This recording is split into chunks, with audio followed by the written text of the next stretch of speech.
Assalamualaikum warahmatullahi wabarakatuh. Kami dari kelompok 3 Psikologi Faal yang beranggotakan Ananda Zafira, Muhammad Rajwanuddin, Salma Jasmine, dan Syakira Zalfa akan membahas tentang anatomi sistem syaraf pusat. Jaringan pelindung sistem syaraf pusat. Sistem syaraf pusat dilindungi oleh jaringan ikat yang berfungsi menjaga dan mendukung seluruh aktivitas sistem syaraf pusat yang disebut dengan selaput meningen atau meninges yang terdiri dari 3 bagian. Yang pertama adalah dura mater. Dura mater adalah selaput terluar yang kuat dan melekat pada tulang tengkorak dalam. Dura mater mengandung rongga yang mengalirkan darah dari vena otak dan dinamakan sinus vena. Yang kedua bernama arachnoid. Arachnoid adalah selaput tengah yang terdapat ruang subarachnoid yang berisi cairan cerebrospinal. Cairan cerebrospinal ini berfungsi melindungi dan menyalurkan zat makanan ke jaringan sistem syaraf pusat, detoksifikasi dan sebagai bantalan untuk menahan goncangan guna melindungi otak dari resiko kerusakan mekanik atau fisik. Juga menjaga tekanan otak agar sama di seluruh bagian. Yang ketiga bernama pia mater. Pia mater adalah lapisan paling tipis, transparan tapi kuat, dan paling dalam menutupi seluruh otak. Lapisan pia mater berfungsi untuk memberikan oksigen dan nutrisi serta mengangkut bahan sisa metabolisme. Selanjutnya, yaitu perkembangan sistem saraf pusat dari embrio hingga mielinisasi. Setelah pembuahan, tahapan awal perkembangan embrio adalah zigot. Pada minggu pertama kehidupan, satu sel zigot akan membelah menjadi 2 sel, 4 sel, hingga 32 sel. Pada tahap 64 sel akan membentuk morula. Morula ini ialah kelompok sel yang bentuknya mirip seperti buah raspberry. Pada tahap 128 sel, morula akan membentuk blastula yang strukturnya bernama blastokis. Pada minggu ketiga, terbentuklah proses gastrula hingga terbentuk 3 lapisan sel atau lapisan germinal. Yang pertama itu ada ektoderm. Ektoderm ialah cikal bakal kulit dan jaringan saraf. Yang kedua ada mesoderm.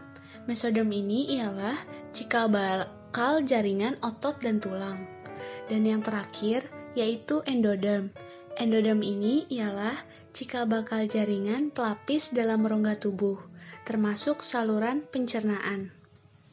Selanjutnya yaitu proses neurulasi.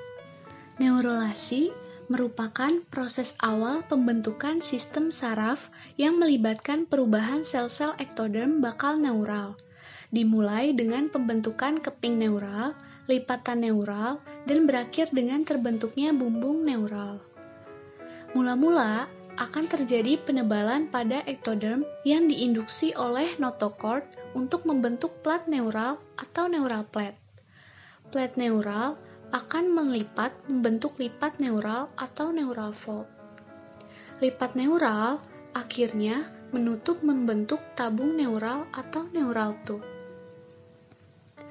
Tabung neural ini akan membentuk 3 rongga atau vesikel pada bagian anterior tabung neural, yaitu ada prosencephalon, mesencephalon, dan rhombencephalon. Prosencephalon atau forebrain akan menjadi telencephalon dan diencephalon. Mesencephalon atau midbrain akan menjadi mesencephalon. Dan rhombencephalon atau hindbrain akan menjadi metencephalon dan mielencephalon. Selanjutnya akan didapatkan pembentukan awal sistem saraf pusat, yaitu yang pertama ada telencephalon yang membentuk cerebrum atau otak besar. Yang kedua itu ada diencephalon yang akan membentuk talamus dan hipotalamus. Talamus berfungsi sebagai pusat pengaturan impuls sensori. Sedangkan hipotalamus berfungsi mengatur sistem endokrin dengan merangsang produksi kelenjar hipofisis, juga bertanggung jawab dalam keadaan homeostatis atau seimbang tubuh. Yang ketiga, ada mesencephalon yang akan membentuk otak tengah yang terdiri atas pedunculus cerebri dan corpora quadrigemina. Yang keempat, ada metencephalon yang akan membentuk pons dan cerebellum atau otak kecil. Yang kelima, ada mielencephalon yang akan membentuk medula oblongata. Dan yang terakhir, ada bagian posterior tabung neural yang akan membentuk medula spinalis atau spinal cord. Selanjutnya, yaitu pertumbuhan dan perkembangan otak. Otak adalah organ yang terdiri dari jaringan saraf dengan massa besar yang dilindungi di dalam tulang tengkorak. Sebagai pusat saraf, otak memainkan peran penting dalam setiap sistem tubuh utama manusia. Perkembangan otak manusia berlangsung sejak masih dalam kandungan hingga dewasa. Awal perkembangan ini bahkan dimulai sejak minggu ketiga kehamilan dengan membedakan sel-sel progenitor saraf. Pada saat lahir, bobot otak hanya memiliki 20% ukuran maksimalnya. Pertumbuhannya pesat pada awal kehidupan hingga pada usia 2 tahun bobot otak mencapai 80%. Bobot relatif otak terus menyusut seiring bertambahnya usia. Hal ini menunjukkan bahwa pertumbuhan otak relatif lebih lambat dibanding pertumbuhan jaringan dan organ lainnya sesudah usia 2 tahun. Pada usia lanjut, beberapa struktur otak akan mengalami penyusutan volume, namun fenomena ini tidak terjadi pada seluruh struktur otak. Selanjutnya, yaitu ada istilah umum arah anatomi dan landasan sistem saraf pusat. Terdapat istilah arah dalam anatomi. Yang pertama itu ada anterior atau rostral yang berarti depan. Yang kedua ada posterior atau caudal yang berarti belakang. Yang ketiga ada dorsal yang berarti atap atau ke arah atas. Yang keempat ada ventral yang berarti dasar atau ke arah bawah. Yang kelima ada lateral yang berarti ke arah tepi. Yang keenam, ada medial yang berarti ke arah tengah. Yang ketujuh, ada ipsilateral yang berarti sisi yang sama. Dan yang terakhir, ada kontralateral yang berarti sisi yang berbeda.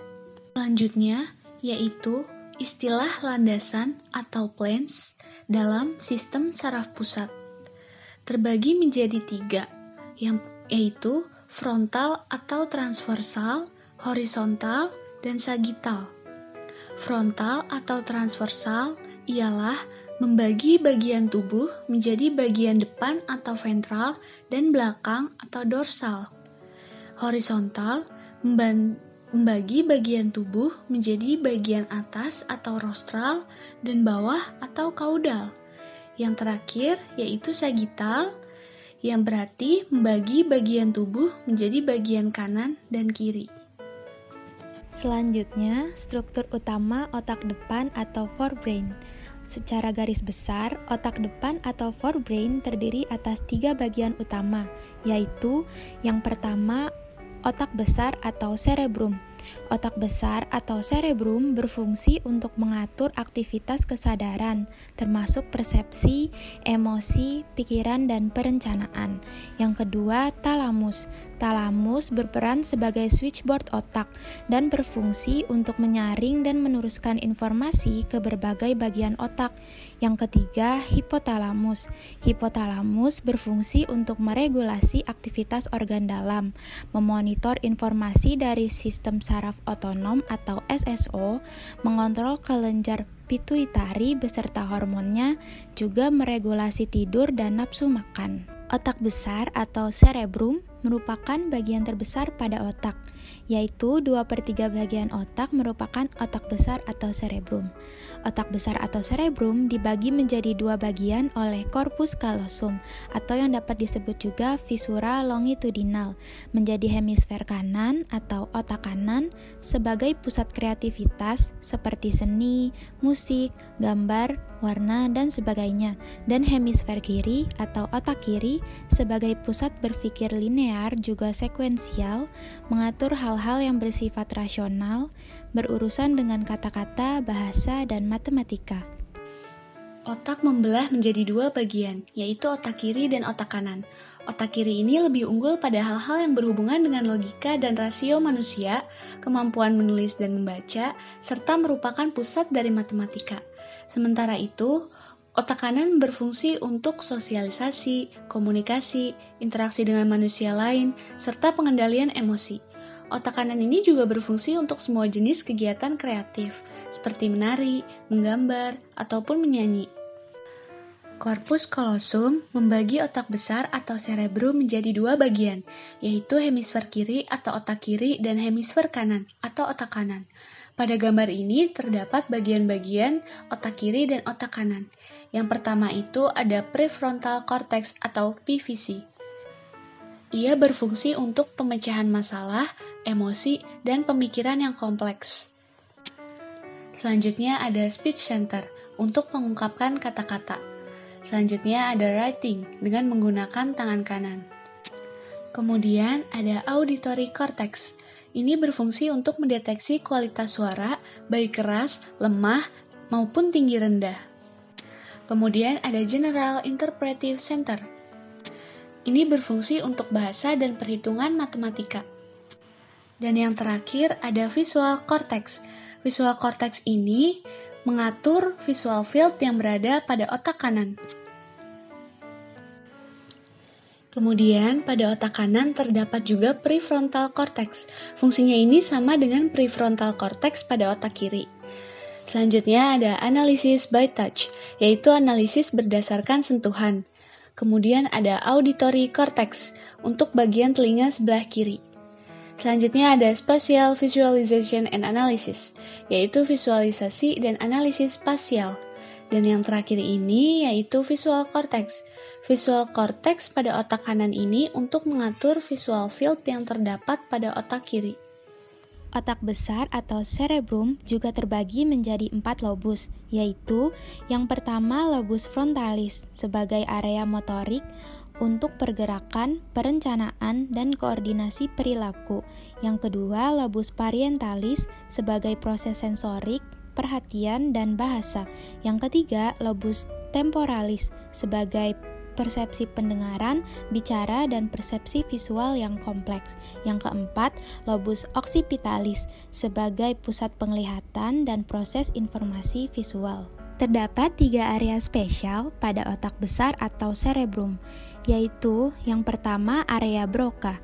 Area ini terdapat pada lobus frontalis yang berfungsi untuk memproduksi kalimat ketika mendengar sebuah kalimat. Yang kedua, area Wernicke. Area ini terdapat pada lobus temporalis yang berfungsi untuk memproduksi kalimat bermakna dan bahasa yang komprehensif. Yang ketiga, sistem limbik. Area ini terletak tepat di bawah otak besar atau cerebrum, merupakan struktur otak yang terdiri dari amigdala, hipokampus, septum, basal ganglia, dan lain-lain, yang berfungsi untuk membantu meregulasi ekspresi, emosi, dan memori emosional. Otak besar atau cerebrum terdiri dari korteks cerebri, badan mamillaris yang terdapat pada sistem limbik, dan basal ganglia.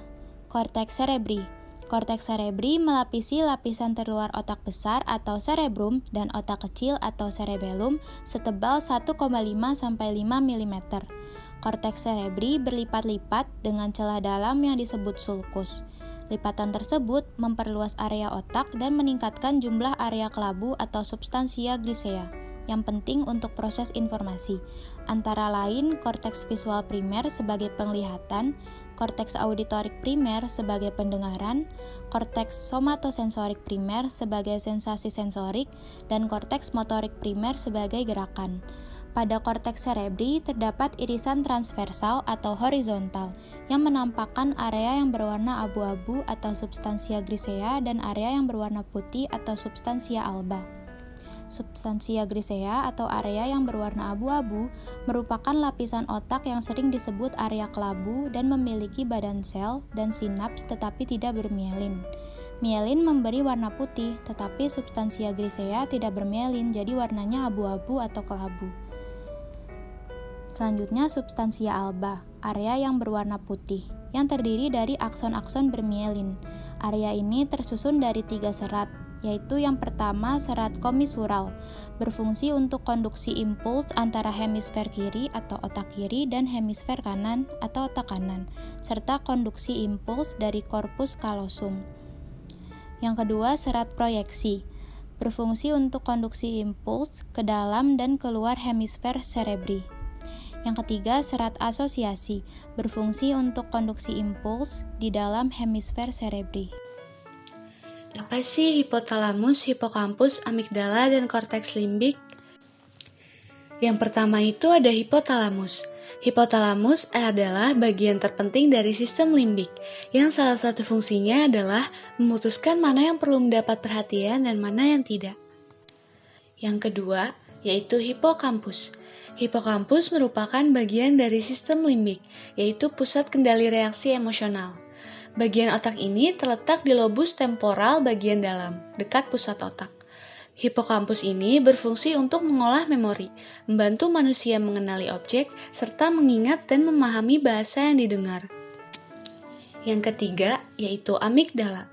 Amigdala merupakan jaringan saraf yang berbentuk almond yang terletak di temporal atau sisi lobus otak. Amigdala berfungsi atas persepsi emosi seperti marah, takut, sedih, dan lain-lain, serta agresi pengendali. Amigdala ini membantu untuk menyimpan kenangan peristiwa dan emosi, sehingga individu mungkin dapat mengenali kejadian serupa di masa mendatang. Dan yang terakhir yaitu korteks limbik. Korteks limbik ini ialah bagian yang bertanggung jawab dalam menciptakan perasaan bahagia.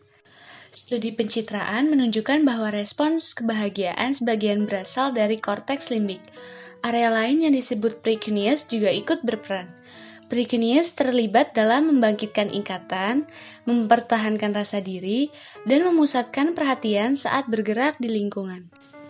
Para ahli berpikir bahwa precuneus memproses informasi tertentu dan mengubahnya menjadi perasaan bahagia. Apa itu basal ganglia? Basal ganglia adalah kelompok neuron yang terletak jauh di dalam belahan otak dari otak. Basal ganglia terdiri dari korpus striatum atau kelompok utama inti basal ganglia dan inti terkait. Basal ganglia terutama terlibat dalam pemrosesan informasi terkait gerakan. Mereka juga memproses informasi yang berkaitan dengan emosi, motivasi, dan fungsi kognitif. Disfungsi basal ganglia dikaitkan dengan sejumlah gangguan yang mempengaruhi gerakan termasuk penyakit Parkinson, penyakit Huntington, dan gerakan yang tidak terkontrol atau lambat atau distonia. Selanjutnya, ada beberapa contoh kasus dalam psikologi faal yang berhubungan dengan sistem saraf pusat. Yang pertama, ketika kita hendak menyuap makanan ke mulut tanpa harus melihat sendoknya. Lobus yang bekerja ialah lobus parietal, karena lobus parietal ini berfungsi sebagai koordinasi anggota gerak tanpa rangsangan visual.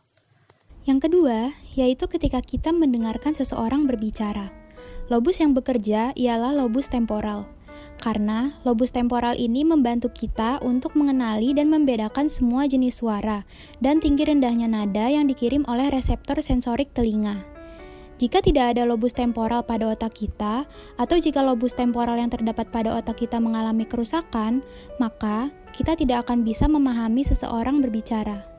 Sekian video pembelajaran mengenai anatomi sistem syaraf pusat. Kami kelompok 3 Psikologi Faal mengucapkan terima kasih. Wassalamualaikum warahmatullahi wabarakatuh.